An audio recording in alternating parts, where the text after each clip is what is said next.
ইদানিং দেখছেন না আপনারা, চাঁদপুরের কচুয়া, সিলেটের আলিয়া মাদ্রাসা মাঠে আহলুল হাদিসদের প্রোগ্রাম বন্ধ করার জন্য, তাওহীদের আলোচনা বন্ধ করার জন্য তাওহীদি জনতার ব্যানার লাগাই সন্ত্রাসী কায়দায় বলতেছে আহলে হাদিস দর জবাই কর, আহলে হাদিস ধরে ধরে জবাই কর। এই জাতীয় সন্ত্রাসী কায়দায় তারা স্লোগান দিয়ে দিয়ে তাওহীদি প্রোগ্রামগুলো বন্ধ করার প্রচেষ্টা চালায়। তো এই ট্রেনিং তাদেরকে দেওয়া হয় ওই আফ্রিকার জঙ্গলে। এই ট্রেনিং সভ্য জগতে, সভ্য দুনিয়ার কোথাও এই জাতীয় ট্রেনিং দেওয়া হয় না। এই ট্রেনিং দেওয়াই হয় আফ্রিকার জঙ্গলে। এজন্য দেখবেন তারা কয় আমাদের অমুক বুজুর্গ আফ্রিকার জঙ্গলে কুতুবদের মিটিং এ যাইতেন, অমুক কুতুবদের মিটিং এ যাইতেন। কোথায়? আফ্রিকার জঙ্গলে। তাহলে 7 মহাদেশে নাকি এরকম 49 জন কুতুব আছে। আবার প্রত্যেক কুতুবের আন্ডারে 40 জন করে আওতাদ আছে। এক আওতাদের আন্ডারে 40 জন করে আবদাল আছে। এক আবদালের আন্ডারে 40 জন করে আল্লাহর ওলি আছে। এবার দেখে ওলির সংখ্যা কত, এগুলা গনি গনি বাইর করতে অনেক সময় লাগবে আপনাদের। সিরাতে ইবনে হিশামের মধ্যে আছে, আবুল আহাব হালাল করতেছে, বাইতুল্লাহ টাকা খাওয়ার পদ্ধতি হালাল করতেছে। সে বলতেছে হাজা বাইতুল্লাহ, এটা হলো আল্লাহর ঘর। আনা আব্দুল্লাহ, আমি হইলাম কি? আল্লাহর বান্দা। ঘর হইছে আল্লাহর, আমি কার? আমি আল্লাহর। আখাস্তু বিবিসমিল্লাহ, নিলামও কার নামে? আল্লাহ। ঘরও আল্লাহর, আমিও আল্লাহর, মালও আল্লাহর, সব আল্লাহর, নিলামও বিসমিল্লাহ। একজন দেখছে দূরের থেকে, তো আবুল আহাব তো কারবার ঘটাই দিতেছে। এই লোক দৌড়ায় লাঠি লই আসে, কয় হাজা দরবুল্লাহ, এটা আল্লাহর মার দিছে। মার কয় এটা হাজা দরবুল্লাহ, মারিটাও আল্লাহ। দেখবেন অনেক জায়গায় কয় উনি এই মাজারের খাদেম। তো মাজারে যিনি আছেন, যে হুজুর মারা গেছেন, তো এই হুজুর কি রাত্রে বাথরুমে যায়? উনি বাথরুমের পানিটা লই যাই দেয়, এই খেদমত করে। ওনারে মশা কামড়ায়, মশারিটা লাগাই দেয়। ওনার খানা পিনা নাস্তার দরকার, নাস্তাটা আনি দেয়, এই কাজ করে। তো তার কাজ কি সেখানে? সে কি খেদমত করে? কি খাদেম? মরা মানুষের খাদেম লাগে নাকি? কিন্তু বাংলাদেশে হাজার হাজার মরা মানুষের খাদেম আছে। দেখবেন মরা মানুষের খাদেম দেখলে মনে হবে কত বড় আল্লাহওয়ালা, লম্বা দাড়ি, লম্বা পাগড়ি, লম্বা জুব্বা, এমনি মরা মানুষের খাদেম। তাহলে মরা মানুষের খাদেম সারাদিন শিরিকের কাজ করে। কিসের কাজ করে? শিরিকের খেদমত করে। আসসালামু আলাইকুম ওয়া রাহমাতুল্লাহি ওয়া বারাকাতুহু।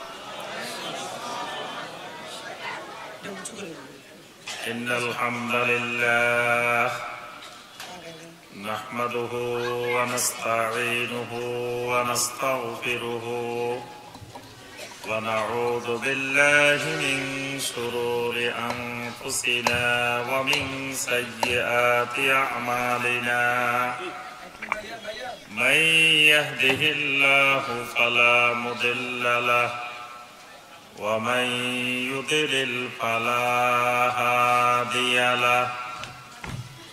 وأشهد أن لا إله إلا الله وحده لا شريك له وأشهد أن محمدا عبده ورسوله.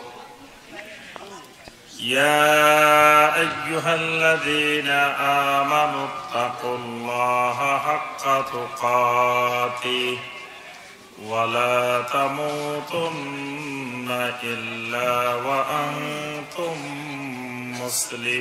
مسلمون. يا أيها الناس اتقوا ربكم الذي خلقكم من نفس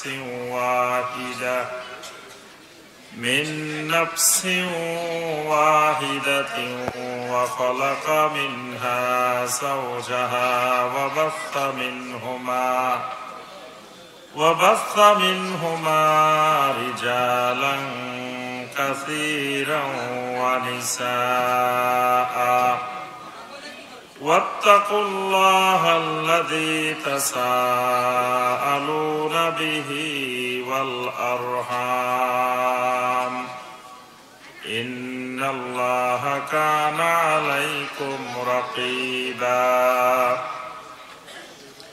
يا أيها الذين آمنوا اتقوا الله وقولوا قولا سديدا يصلح لكم أعمالكم ويغفر لكم ذنوبكم ومن يطع الله ورسوله فقد فاز فوزا عظيما أما بعد فإن خير الحديث كتاب الله وخير الهدي هدي محمد صلى الله عليه وسلم وشر الأمور محدثاتها وكل محدثة بدعة وكل بدعة ضلالة وكل ضلالة في النار اللهم صل على محمد وعلى آل محمد كما صليت على إبراهيم وعلى آل إبراهيم إنك حميد مجيد اللهم بارك على محمد وعلى آل محمد كما باركت على إبراهيم وعلى آل إبراهيم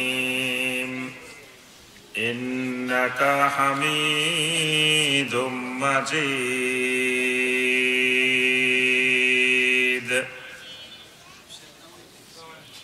ঢাকা মহানগরীর বাংলা দুয়ার এলাকাবাসীর উদ্যোগে আয়োজিত আজকের এই ফজিলতময় বরকতময় তৃতীয় বার্ষিক তাফসীরুল কোরআন মাহফিলের সম্মানিত সভাপতি, সম্মানিত ওলামায়ে কেরাম, আইম্মায়ে মাসাজিদ, মুরব্বিয়ানে আযম,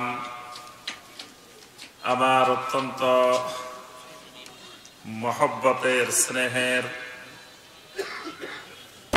যুবক কিশোর শিশু ভাইয়েরা এবং পর্দার আড়ালের আমার সম্মানিতা মা এবং বোনেরা,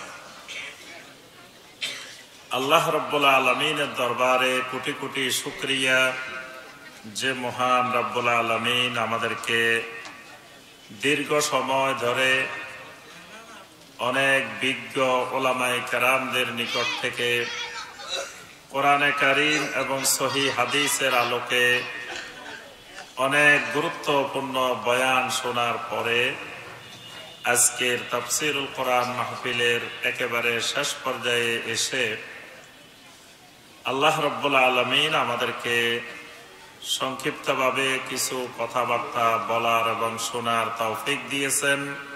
সে মহান রাব্বুল আলামিনের শুকর আদায় করি, সকলে বলি আলহামদুলিল্লাহ।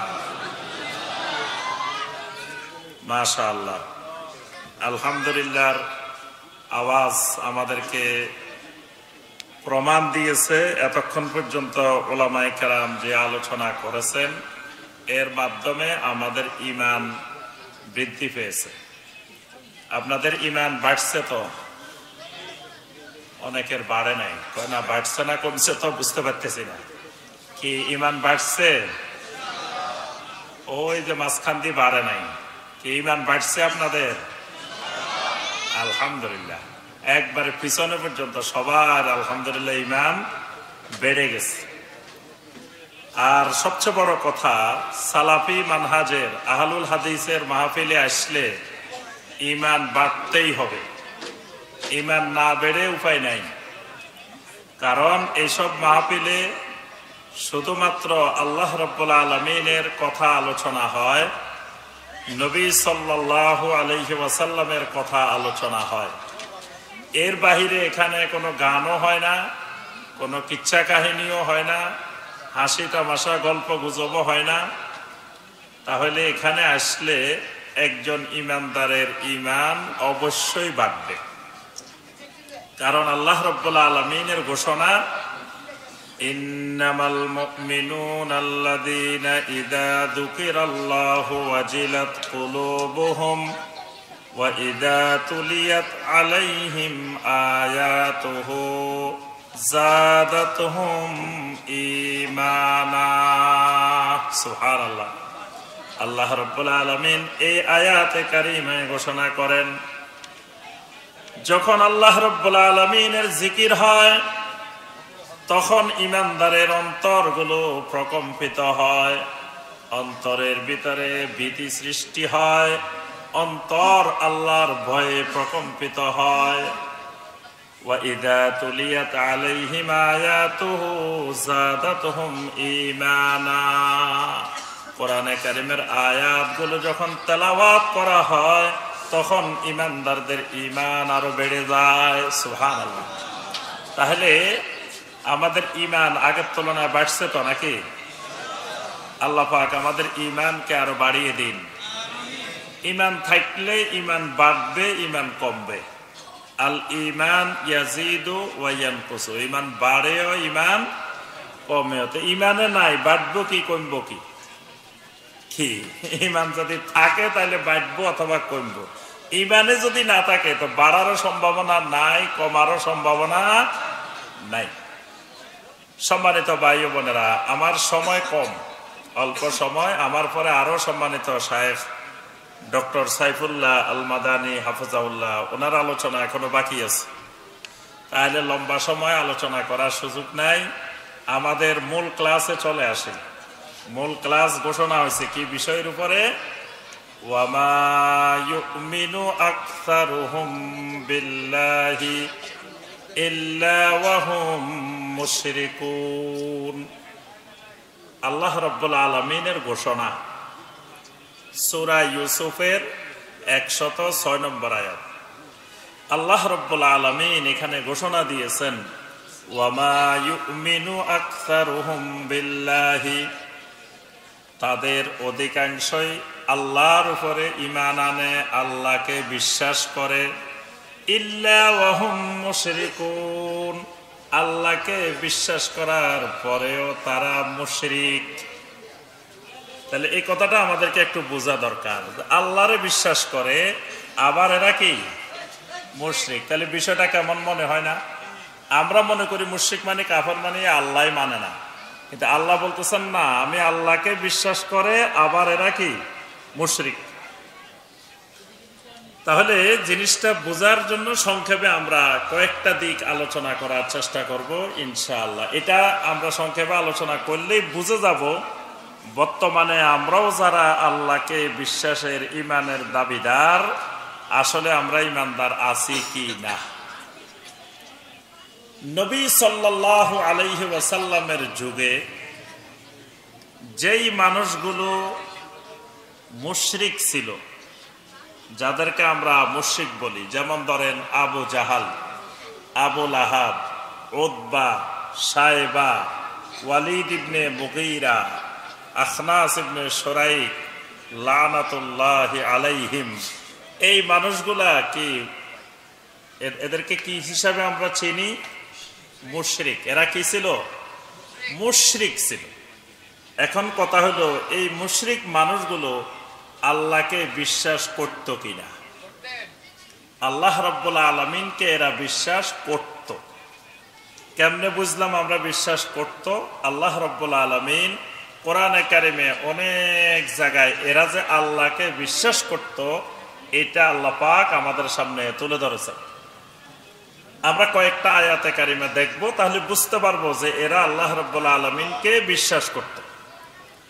আল্লাহ রাব্বুল আলামিন বলেন, ফাইদা রাকিবু ফিল ফুলকে দাআবুল্লাহ মুখলিসিনা লাহুদ্দিন ফালাম্মা নাজ্জাহুম ইলাল বাররি ইযা হুম ইউশরিকুন। আল্লাহ রাব্বুল আলামিন বলেন, ফাইদা রাকিবু ফিল ফুলকে, এরা যখন সাগরের মাঝখানে নৌযানে আরোহণ করত, ওই সাগরের মাঝখানে যখন কোনো বিপদ আপদে আক্রান্ত হইত, সাগরের মাঝখানে প্রচন্ড ঝড়, প্রচন্ড বিপদ এসে হাজির হইত, দাআবুল্লাহ মুখলিসিনা লাহুদ্দিন, ওই জায়গায় কোন মাবুদকে, বাতিল মাবুদকে তারা ডাকত না, কোন দেবতাকে ডাকত না, কোন মূর্তিকে ডাকত না, একমাত্র দ্বীনকে খালেস করে আল্লাহ রাব্বুল আলামিনকে ডাকত। সুবহানাল্লাহ। ওই মুশরিকগুলো, কুফফাররা সাগরের মাঝখানে বিপদে পড়লে খালেস ভাবে আল্লাহকে ডাকত। আর বর্তমান জামানার মুশরিকগুলো, বর্তমানে যারা মুশরিক শিরিক করে, এরা সাগরের মাঝখানেও খালেস ভাবে আল্লাহকে ডাকে না। দেখবেন বাংলাদেশের যতগুলো লঞ্চ আছে, যতগুলো জাহাজ আছে, লঞ্চের ভিতরে, জাহাজের ভিতরে অনেক অনেক খাজা বাবার নাম লেখা আছে। হ্যাঁ, এক এক লঞ্চের মধ্যে, এক এক জাহাজের মধ্যে বিভিন্ন অমুক বাবা, অমুক শাহ, অমুক এদের নাম লেখা আছে। অর্থাৎ এই জামানার শিরিককারী বিশ্বাস করে যে এই বাবাদের ক্ষমতা, এই অলি আউলিয়া এদের ক্ষমতা এত শক্তিশালী, সাগরের মাঝখানে বিপদে পড়লেও এরা উদ্ধার করতে পারে। নাউজুবিল্লাহ। কিন্তু ওই জামানার মুশরিক বিশ্বাস করত যে সাগরের মাঝখানে এদের কোনো পাওয়ার নাই, এখানে বাঁচাইতে হলে একমাত্র আল্লাহ রাব্বুল আলামিন বাঁচাইতে পারে। কিন্তু যখন আল্লাহ রাব্বুল আলামিন এদেরকে উদ্ধার করে কিনারায় নিয়ে আসতেন, ফালাম্মা নাজ্জাহুম ইলাল বাররি ইযা হুম ইউশরিকুন, কিনারায় নিয়ে আসার পরে আবার এরা আল্লাহর সাথে শিরিক করত। মাঝে মাঝে আমাদের দেশে দেখবেন বঙ্গোপসাগরে বিভিন্ন জায়গায় 10 নম্বর বিপদ সংকেত, যখন 10 নম্বর হয়, আপনারা দেখছেন কোনদিন সাগরের কিনারায় গেছেন 10 নম্বরের সময়? আমি একবার শখ করে দেখতে গেছি 10 নম্বর বিপদ সংকেত কিরকম। আমি তখন কক্সবাজার, 2004 সাল, তো আমি দেখলাম যে 10 নম্বর মহাবিপদ সংকেত। তো বললাম যে জীবনে কতবার শুনলাম 10 নম্বর মহাবিপদ সংকেত, কিন্তু সরাসরি কক্সবাজারে সাগরে কিরকম তো দেখলাম না। তো একবার এই সাগরের সি বিচে যাই 2004 সালে, এই 10 নম্বর মহাবিপদ সংকেত দেখে এসছে। 10 নম্বর মহাবিপদ সংকেত যখন হয়, তখন মানুষগুলা একমাত্র আল্লাহ রাব্বুল আলামিনকে ডাকে যে আল্লাহ আমাদেরকে এখন রক্ষা করবেন। যখন আল্লাহ রাব্বুল আলামিন ওই জিনিসটাকে, ঘূর্ণিঝড়টাকে, ওই বিপদটাকে আল্লাহ পাক সরাই দেন, এরপরে বলে সুন্দরবন ছিল বলে আমরা রক্ষা পাইছি। সুন্দরবন ছিল, এই কারণে এটা ক্ষতি করতে পারে নাই, সুন্দরবনের কারণে রক্ষা পাইছে। তাহলে আল্লাহ পাক বাঁচাই দেওয়ার পরে আবার শিরিক করা শুরু করে দিচ্ছে। কি সুন্দরবনের কোনো ক্ষমতা আছে বাঁচাইবার? সুন্দরবনের যাররা পরিমাণ কোনো ক্ষমতা নাই, ক্ষমতা একমাত্র আল্লাহ রাব্বুল আলামিনের। তা আল্লাহ পাক এই আয়াতে বলছেন, ওই মুশরিকরা সাগরের মাঝখানে একমাত্র খালেস ভাবে আল্লাহকে ডাকতো। তাহলে আল্লাহকে তারা বিশ্বাস করতো, না হয় আল্লাহকে ডাকতো কেন? ওই মুশরিকদেরকে যখন জিজ্ঞাসা করা হয়তো, মান খালাকাকুম, তোমাদেরকে কে বানাইছেন, কে সৃষ্টি করেছেন, তারা জবাব দিত লা ইয়াকুলুনাল্লাহ, আমাদেরকে তো আল্লাহ বানাইছেন। তাহলে আল্লাহ রাব্বুল আলামিনকে তারা সৃষ্টিকর্তা বিশ্বাস করত। তাদেরকে যখন জিজ্ঞাসা করা হলো মান খালাকাস সামাওয়াতি ওয়াল আরদ, বলো দেখি আসমান জমিন এগুলা কে সৃষ্টি করেছেন? লায়াকুলুন্নাল্লাহ, তারা বলে এগুলো তো আল্লাহ রাব্বুল আলামিন সৃষ্টি করেছেন। কুল মান ইয়ারযুকুকুম মিনাস সামাই ওয়াল আরদ, বলো দেখি আসমান জমিন থেকে কে তোমাদের জন্য রিজিক সরবরাহ করেন? ফাসায়াকুলুনাল্লাহ, তারা তাড়াতাড়ি জবাব দেয় আরে আল্লাহই তো রিজিক দে। তাদেরকে জিজ্ঞাসা করা হলো বলো দেখি কে ওয়ামান ইউখরিজুল হাইয়া মিনাল মাইয়্যিতি ওয়ামান ইউখরিজুল মাইয়্যিতা মিনাল হাই, কে জীবিত থেকে মৃতকে বাহির করেন, মৃত থেকে জীবিতকে বাহির করেন? বলে আল্লাহ। তাদেরকে জিজ্ঞাসা করা হলো বলো দেখি ওয়ামান ইউদাব্বিরুল আমরা, সব কিছু পরিচালনা করেন কে? তারা জবাব দিল আল্লাহ। সুবহানাল্লাহ। বর্তমানে জিজ্ঞাসা করলে বাইরে দুনিয়া কে চালায়? আমাদের গাউস কুতুবেরা চালায়। ওই জামানার মুশরিক দেখেন কি সুন্দর জবাব দিছে, ফাসায়াকুলুনাল্লাহ, যে আসমান জমিন সব কিছু আল্লাহ পরিচালনা করে। আর বর্তমান জামানার মুশরিক শিরককারী বলে যে 7 মহাদেশে 7 জন গাউস আছে, গাউসের প্রধান যিনি উনি গাউসুল আজম। আবার এক গাউসের আন্ডারে 7 জন করে কুতুব আছে। তাহলে কুতুবের সংখ্যা কতজন?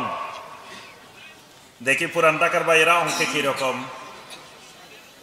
7 মহাদেশে গাউস কয়জন? আমার কথা মনে বুঝেন নাই। 7 মহাদেশে গাউস হইল কয়জন? 7 জন। এক গাউসের আন্ডারে আবার 7 জন করে কুতুব আছে। তাহলে কুতুবের সংখ্যা কত? এই তো 49 জন। তাহলে 49 জন পৃথিবীতে কুতুব আছে। কুতুবদের মিটিং হয় কোথায়? আফ্রিকার জঙ্গলে। আফ্রিকার জঙ্গলে হিংস্র প্রাণীদের সাথে, মানে দুনিয়ার সবচাইতে হিংস্র জঙ্গল, সেই জঙ্গল কোথায়? আফ্রিকা। ওই আফ্রিকার হিংস্র জানোয়ারদের সাথে কুতুবদের মিটিং হয়।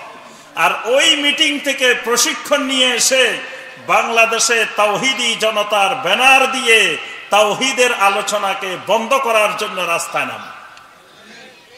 ইদানিং দেখছেন না আপনারা, চাঁদপুরের কচুয়া, সিলেটের আলিয়া মাদ্রাসা মাঠে আহলুল হাদিসদের প্রোগ্রাম বন্ধ করার জন্য, তাওহীদের আলোচনা বন্ধ করার জন্য তাওহীদি জনতার ব্যানার লাগাই সন্ত্রাসী কায়দায় বলতেছে আহলে হাদিস দর জবাই কর, আহলে হাদিস ধরে ধরে জবাই কর। এই জাতীয় সন্ত্রাসী কায়দায় তারা স্লোগান দিয়ে দিয়ে তাওহীদি প্রোগ্রামগুলো বন্ধ করার প্রচেষ্টা চালায়। তো এই ট্রেনিং তাদেরকে দেওয়া হয় ওই আফ্রিকার জঙ্গলে। এই ট্রেনিং সভ্য জগতে, সভ্য দুনিয়ার কোথাও এই জাতীয় ট্রেনিং দেওয়া হয় না। এই ট্রেনিং দেওয়াই হয় আফ্রিকার জঙ্গলে। এজন্য দেখবেন তারা কয় আমাদের অমুক বুজুর্গ আফ্রিকার জঙ্গলে কুতুবদের মিটিং এ যাইতেন, অমুক কুতুবদের মিটিং এ যাইতেন। কোথায়? আফ্রিকার জঙ্গলে। তাহলে 7 মহাদেশে নাকি এরকম 49 জন কুতুব আছে। আবার প্রত্যেক কুতুবের আন্ডারে 40 জন করে আওতাদ আছে। এক আওতাদের আন্ডারে 40 জন করে আবদাল আছে। এক আবদালের আন্ডারে 40 জন করে আল্লাহর ওলি আছে। এবার দেখে ওলির সংখ্যা কত, এগুলা গনি গনি বাইর করতে অনেক সময় লাগবে আপনাদের। তাই আজকের জামানায় যারা শিরিক করে তাদেরকে জিজ্ঞাসা করলে বলে যে এরাই পৃথিবী পরিচালনা করে। আর ওই জামানার মুশরিক বলতো যে আল্লাহ সবকিছু পরিচালনা করে। তাহলে আমাদের আলোচনার বিষয় যেটা দেখেন, এখানে তাদেরকে যা জিজ্ঞাসা করা হয়েছে, রিজিক দাতাকে বলছে আল্লাহ, জীবন মৃত্যু দাতাকে বলছে আল্লাহ, পৃথিবী পরিচালনা করে কে? আল্লাহ, আসমান জমিন সৃষ্টি করছেন কে? আল্লাহ, তোমাদেরকে বানিয়েছেন কে? আল্লাহ। তাহলে আল্লাহকে তারা কি করে?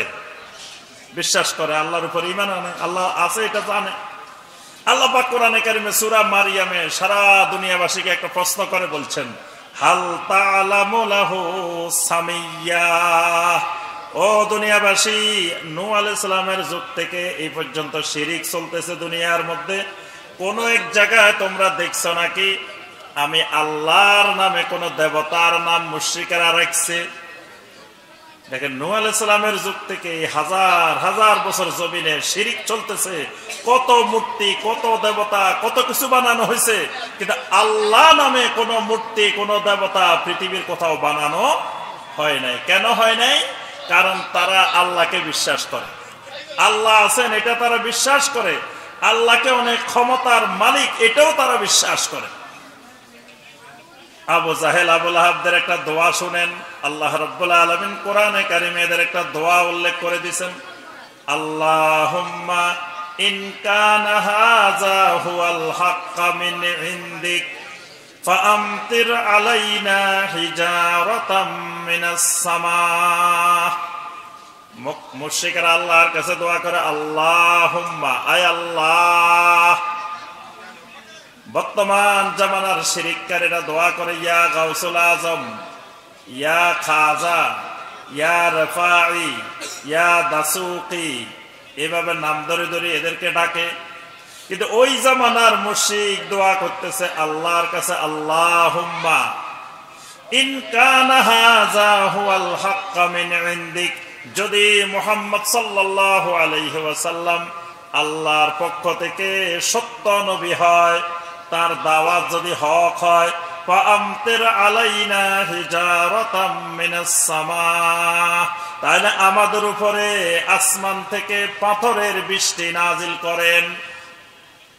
তাহলে বৃষ্টি নাজিলকারী, আযাব দানকারী বিশ্বাস করতেছে কাকে?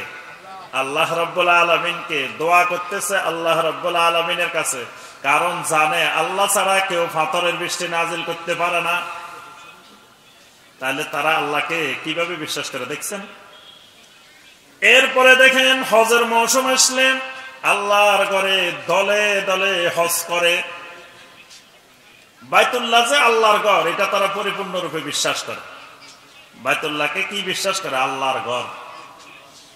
আবু লাহাব প্রতিবার হজের মৌসুম আসলে বিশাল অঙ্কের টাকা লুট করে নিয়ে যাইতো, টাকা চুরি করতো। প্রতি বছর বাইতুল্লাহ টাকা কে চুরি করত? কথা কয় না। আবু লাহাব তো তার স্ত্রী শয়তান মহিলা, ওই মহিলা তারে বলে দিত যে এবারে হজের মৌসুমে আমার কিন্তু এটা লাগবে, ওইটা লাগবে, ওইটা লাগবে। তো এগুলার জন্য সে আল্লাহর ঘরের স্বর্ণ গহনা চুরি করতো প্রতি বছর।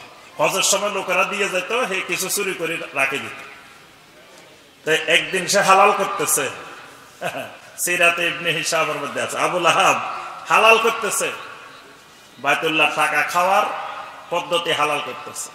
সে বলতেছে, হাযা বাইতুল্লাহ, এটা হলো আল্লাহর ঘর। আনা আব্দুল্লাহ, আমি হইলাম কি? আল্লাহর বান্দা। ঘর হইছে আল্লাহর, আমি কার? আমি আল্লাহর। আখাযতু বিবিসমিল্লাহ, নিলামও কার নামে? আল্লাহ। গড়ও আল্লাহর, আমিও আল্লাহর, মালও আল্লাহর, সব আল্লাহর, নিলামও বিসমিল্লাহ। একজন দেখছে দূরের থেকে, আবু লাহাব তো কারবার ঘটাই দিতেছে। এই লোক দৌড়ায় লাঠি লই আসে, কয় হাযা দরবুল্লাহ, এটা আল্লাহর মার দিছে। মার কয় এটা হাযা দরবুল্লাহ, মার এটাও আল্লাহ। তাহলে এরা বিশ্বাস করে ঘর এটা কার? আল্লাহর। তাহলে আল্লাহকে বিশ্বাস করে বলেই তো আল্লাহর ঘর বিশ্বাস করে। আল্লাহর ঘরে তাওয়াফ করে, তাওয়াফটা করে যদিও কাপড় চোপড় খুলি তাওয়াফ করে। পুরুষেরা দিনের বেলায়, মহিলারা রাত্রি বেলায় হারামের সীমানার বাহিরে কাপড় চোপড় রাখি আসে। ওই কাপড় পরি গুনাহ করি, ওই কাপড় পরি কেমনে আবার আল্লাহর সামনে আসি। দেখেন আল্লাহরে কিভাবে সম্মান করে। এই কাপড় চোপড় পরি গুনাহও করি, আবার এই কাপড় পরি আল্লাহর সামনে কেমনে আসি। দুনিয়াতে আসার সময় যেমনি আসছি আল্লাহর ঘরে তাওয়াফও এমনি করবো। তা আল্লাহর ঘরে তাওয়াফও করে, তাওয়াফের সময় আবার তালবিয়াও পড়ে।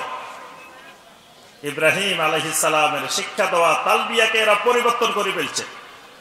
ইব্রাহিমী তালবিয়া হলো লাব্বাইক আল্লাহুম্মা লাব্বাইক, লাব্বাইক লা শারীকা লাক লাব্বাইক, ইন্নাল হামদা ওয়ান নি'মাতা লাকা ওয়াল মুলক লা শারীকা লাক।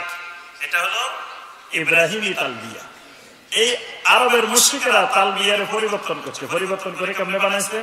লাব্বাইক আল্লাহুম্মা লাব্বাইক লাব্বাইক লা শারীকা লাকা। এই পর্যন্ত যখন আসতো নবী সাল্লাল্লাহু আলাইহি ওয়াসাল্লাম বলেন কাদ কাদ, বাস আর বাড়াইও না, এখানে থাকো, থামো। ওরা কি থামার মানুষ? ওরা কয় লাব্বাইক লা শারীকা লাকা ইল্লা শারীকান হুয়া লাকা তামলিকুহু ওয়া মা মালাক। এটা হেরা লাগাইছে, এরা যুক্ত করছে তালবিয়ার মধ্যে। মানে যুগে যুগে মুশরিকদের একটা অভ্যাস, এরা শিরিক করে দোষটা আল্লাহর উপরে চাপায়। তো আল্লাহ চাইলে আমরা কিন্তু করতাম না, লাউ শা আল্লাহু মা আশরাকনা, আল্লাহ চাইলে আমরা শিরিক করতাম না। তো ভাই নামাজ পড়েন, ইনশাআল্লাহ পড়বো, মানে আল্লাহ চাইলে পড়বো। তা এখন পড়েন না কেন? আল্লাহ চায় না। মানে হে নামাজ পড়ে না, দোষটা কার? কথা কয় না, দোষ দে কার? আল্লাহর। ভাই নামাজ পড়েন না, কয় ইনশাআল্লাহ পড়বো, মানে আল্লাহ চাইলে, যদি আল্লাহ চায় পড়বো। তা এখন পড়ে না কেন? আল্লাহ চায় না, এই কারণে হে পড়ে না। তো মুশরিকদের একটা অভ্যাস, এরা যুগে যুগে এরকম আল্লাহর উপরে ছাপায়। এরা এখানে শিরিক করতো, তো তালবিয়ার মধ্যে নিয়ে আসছে যে আমরা ওই আল্লাহর সাথে কোনো শরীক নেই আল্লাহ, তবে শরীকটা হলো এই কারণে আপনি নিজেই তাদেরকে কিছু কিছু মালিকানা দিয়ে দিচ্ছেন, এই কারণে আপনি বানানোর কারণে আমরা তাদের কিছু ইবাদত বন্দেগী করি। মানে দোষটা আল্লাহর উপরে চাপাই দিচ্ছে। তাহলে আমাদের বক্তব্য যেটা, বিষয় যেটা, সেটা হলো দেখেন, আল্লাহকে বিশ্বাস না করলে কেমনে বলতেছে লাব্বাইক আল্লাহুম্মা লাব্বাইক, এটা মুশরিকরা বলতেছে। লাব্বাইক লা শারীকা লাকা, এটা মুশরিকরা হজের মধ্যে বলতেছে। তাহলে বোঝা যায় মুশরিকরা আল্লাহকে কি করতো? বিশ্বাস করত। ওই জামানায় ইহুদিরা ছিল, খ্রিস্টানরা ছিল, তারাও মুশরিক। তারাও কি? তারাও বলতো ক্বালাতিল ইয়াহুদু উযাইর ইবনুল্লাহ, ইহুদিরা বলতো উযাইর আল্লাহর ছেলে। নাসারারা বলতো ঈসা ইবনে মারিয়াম আল্লাহর ছেলে। তাহলে এটা শিরিক না? কিন্তু আবার এরা একজন আরেকজনের কি বলতো? ওয়াকালু লা ইয়াদখুলাল জান্নাতা ইল্লা মান কানা হুদান আও নাসারা, ওই ইহুদি না হলে, নাসারা না হলে কেউ আল্লাহর জান্নাতে ঢুকতে পারবে না। তাহলে জান্নাত যে আল্লাহর, এটাও বিশ্বাস করে। জান্নাত আল্লাহ ঢুকাবেন, এটাও বিশ্বাস করে। তবে জান্নাতে যেতে হলে ইহুদি অথবা নাসারার সার্টিফিকেট লাগবে। তাহলে মুশরিকরা আল্লাহকে বিশ্বাস করে, তারা নাস্তিক না। মুশরিক যারা, তারা নাস্তিক না, তারা আল্লাহকে বিশ্বাস করে। কিন্তু বিশ্বাস করার পরেও ইল্লা ওয়া হুম মুশরিকুন, বিশ্বাস করার পরেও তারা মুশরিক। কেন মুশরিক? কারণ তাদের বিশ্বাস এক জায়গায় একটা গন্ডগোল আছে। নবী সাল্লাল্লাহু আলাইহি ওয়াসাল্লাম তাদেরকে বললেন, ও দুনিয়ার মানুষ, ইয়া আইয়ুহান নাস কুলু লা ইলাহা ইল্লাল্লাহ তুফলিহু, ও দুনিয়ার মানুষ বলো লা ইলাহা ইল্লাল্লাহ, আল্লাহ ছাড়া সত্য কোনো মাবুদ নাই, তুফলিহু, এটা বললে তোমার দুনিয়াও সফল, আখিরাতও সফল। এখন এই লোক, এরা উঠি কয় মুহাম্মদ সাল্লাল্লাহু আলাইহি ওয়াসাল্লাম কি আজব কথা বলে আমাদেরকে।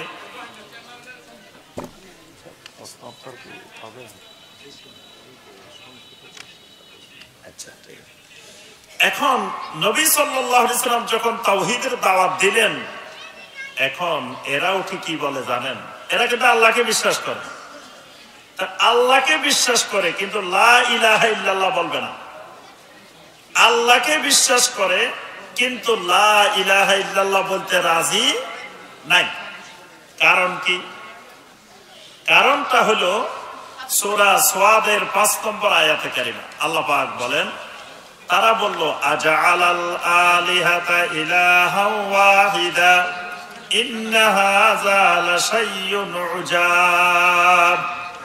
আরে দেখো মুহাম্মদ সাল্লাল্লাহু আলাইহি ওয়াসাল্লাম কি আজব কথা বলে, আশ্চর্যজনক কথা বলে। আমরা চিন্তা করতেছি মাবুদ কেমনে আরো বাড়ানো যায়, মাবুদ তো বাড়ানো ছাড়া উপায় নাই। কারণ আমাদের মাবুদ হলো ৩৬১ জন। ৩৬১ জন মাবুদ থাকার পরেও আমরা শান্তিতে নাই। তাহলে মাহবুদ আরো বাড়ানো চিন্তা করতেছি আমরা। আর মুহাম্মদ সাল্লাল্লাহু আলাইহি ওয়াসাল্লাম এসে বলতেছেন মাহবুদ কমাও, 360 জন একেবারে ডিলিট, শুধুমাত্র আল্লাহ রাব্বুল আলামিনকে মাহবুদ বানাও। তো শুধু আল্লাহকে মাহবুদ বানাইলে আমাদের দুঃখ দুর্দশা তো আরো বাড়ি যাইব, আমাদের বিপদ তো আরো বেড়ে যাইব। কারণ 361 জন থাকি শান্তিতে নাই, একজন হইলে আবার শান্তি পাবো কেমন? অশান্তি আরো বাড়ি যাবে না?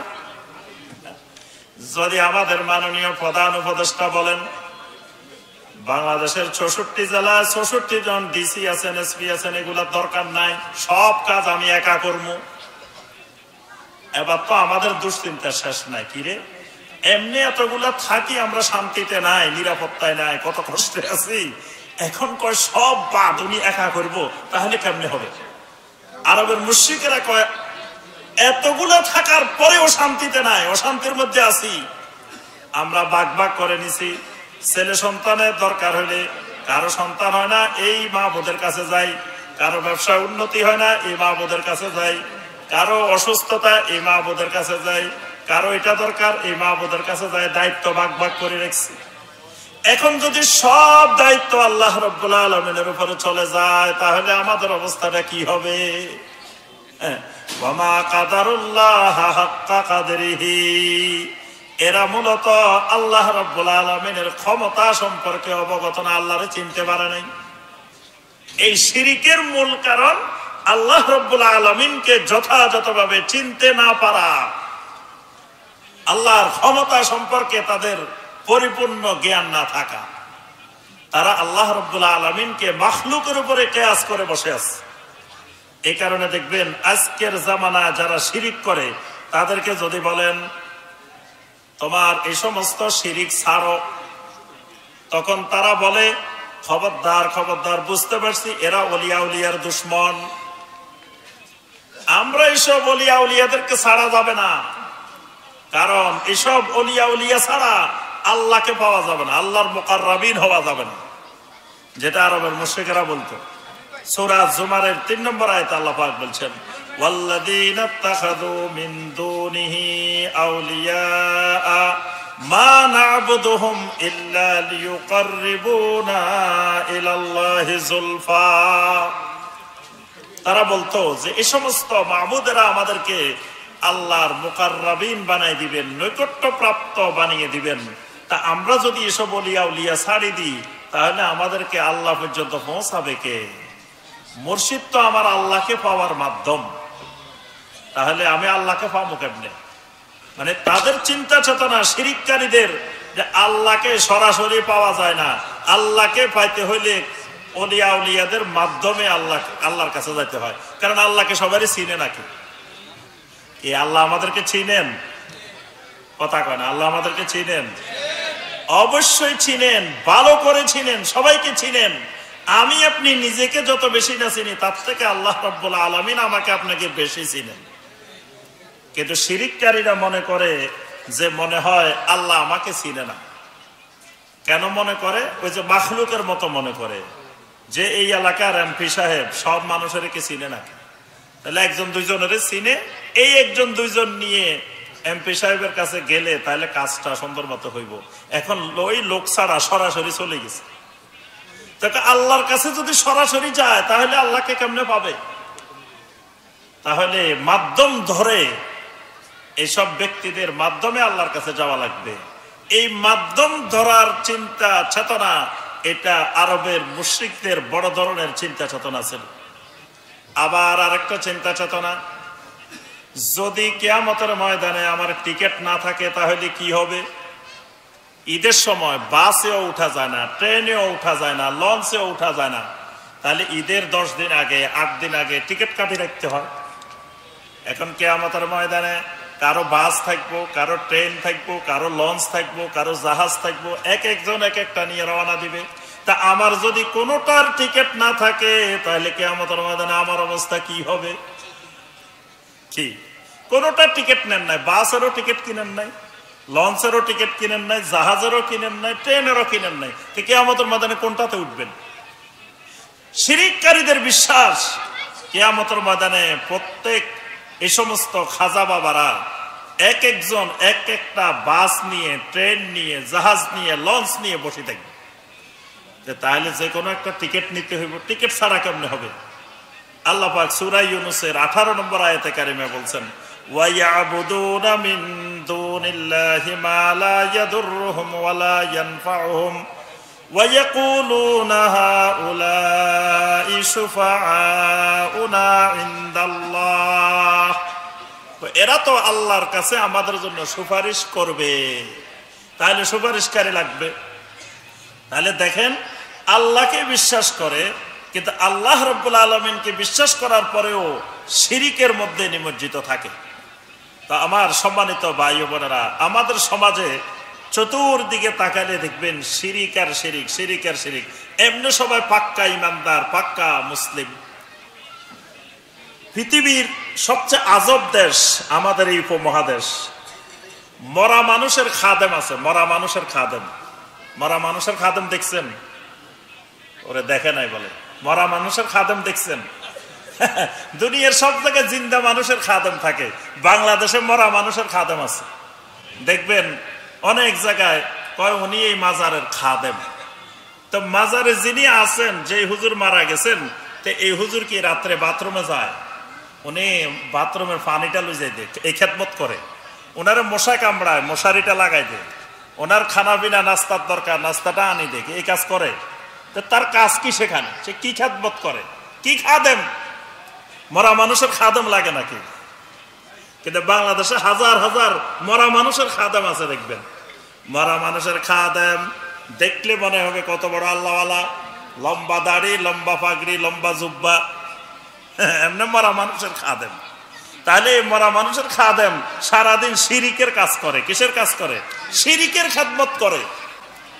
আর এটাকে একটা ব্যবসা কেন্দ্র বানাই, এখানে ধর্মের নামে মানুষগুলাকে ধোঁকা দিয়ে এখানে ব্যবসা বাণিজ্য চালায়। এটা হলো এই খাদেমের কাম। তো এখন এই খাদেম মানুষ মনে করে তো পাক্কা ইমানদার, কত বড় আল্লাহর ওলি মনে হয়, আসলে ইল্লা ওয়াহুম মুশরিকুন, আসলে পাক্কা মুশরিক। এরকম দেখবেন কি সুন্দর সুন্দর আরা হুজুরের গো চেহারা, নুরানি নুরানি চেহারা। কয় ওয়াহাবির হুজুরের গো চেহারা একটাও সুন্দর নাই, আর আরা হুজুরের গো চেহারা সব কি নুরানি নুরানি চেহারা। তো এই নুরানি নুরানি চেহারা কিন্তু শিরিকে ওস্তাদ, পাক্কা শিরিককারী। তাহলে এই শিরিককারী আল্লাহর উপরে ঈমান আনার পরেও, আল্লাহকে বিশ্বাস করার পরেও ঈমানের ভিতরে তাওহীদ না থাকার কারণে এরা ইল্লা ওয়াহুম মুশরিকুন। ঈমানের মূল রূহ, ঈমানের মূল শক্তি হলো তাওহীদ। তাওহীদ আছে, ঈমান আছে। তাওহীদ নাই, ওই ঈমান আল্লাহর কাছে গ্রহণযোগ্য ঈমান না। এজন্য আল্লাহ পাক সাহাবায়ে কেরামের ঈমানের মতো কিয়ামত পর্যন্ত ঈমান আনতে বলছেন। ফাইনা আমানু বিমিসলি মা আমানতুম বিহি ফাকাদ ইহতাদাও। সাহাবায়ে কেরামের মতো ঈমান আনলে এই ঈমানকে আল্লাহ রাব্বুল আলামিন গ্রহণ করেন। তো কেন? সাহাবায়ে কেরামের ঈমানের ভিতরে তাওহীদ ছিল। আর ওই মুশরিকেরা যে আল্লাহকে বিশ্বাস করত, কিন্তু তাওহীদের সাথে বিশ্বাস করত না। আল্লাহকেও বিশ্বাস করত, পাশাপাশি আল্লাহর সাথে গায়রুল্লাহকেও সবকিছুর মধ্যে সম্পৃক্ত করত।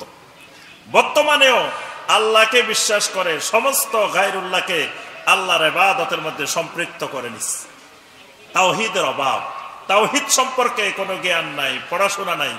অথচ সব ফরজের আগে আউয়ালু ওয়াজিবিন আলাল আবিদে মারফাতুর রহমান বিত্তাওহীদে, সবার আগে বান্দার উপর ওয়াজিব যে আল্লাহ রাব্বুল আলামিনকে তাওহীদ সহকারে চিনতে হবে, জানতে হবে, বুঝতে হবে। তাহলে শিরিক মুক্ত ঈমান একজন মানুষের পক্ষে সম্ভব। যতক্ষণ তাওহীদ হবে না, এতক্ষণ শিরিক মুক্ত, কুফর মুক্ত ঈমান হবে না। আল্লাহ রাব্বুল আলামিন আমাদের সবাইকে শিরিক মুক্ত তাওহীদি ঈমান আনার তৌফিক দান করুন। আল্লাহ রাব্বুল আলামিন আমাদের সবাইকে তাওহীদের উপরে মৃত্যু পর্যন্ত ইস্তেকামত থাকার তৌফিক দান করুন। আমাদেরকে তাওহীদের উপরে মৃত্যুবরণ করার তৌফিক দান করুন। আল্লাহ রাব্বুল আলামিন আজকের এই তাফসীরুল কোরআন মাহফিলকে কবুল ও মঞ্জুর করে নিন। আল্লাহ রাব্বুল আলামিন আমাদেরকে যা আলোচনা হয়েছে এবং যা আলোচনা হবে সবগুলো আমাদেরকে আমল করার তৌফিক দান করুন। আমিন ইয়া রাব্বাল আলামিন। আসসালামু আলাইকুম ওয়া রাহমাতুল্লাহি ওয়া বারাকাতুহু।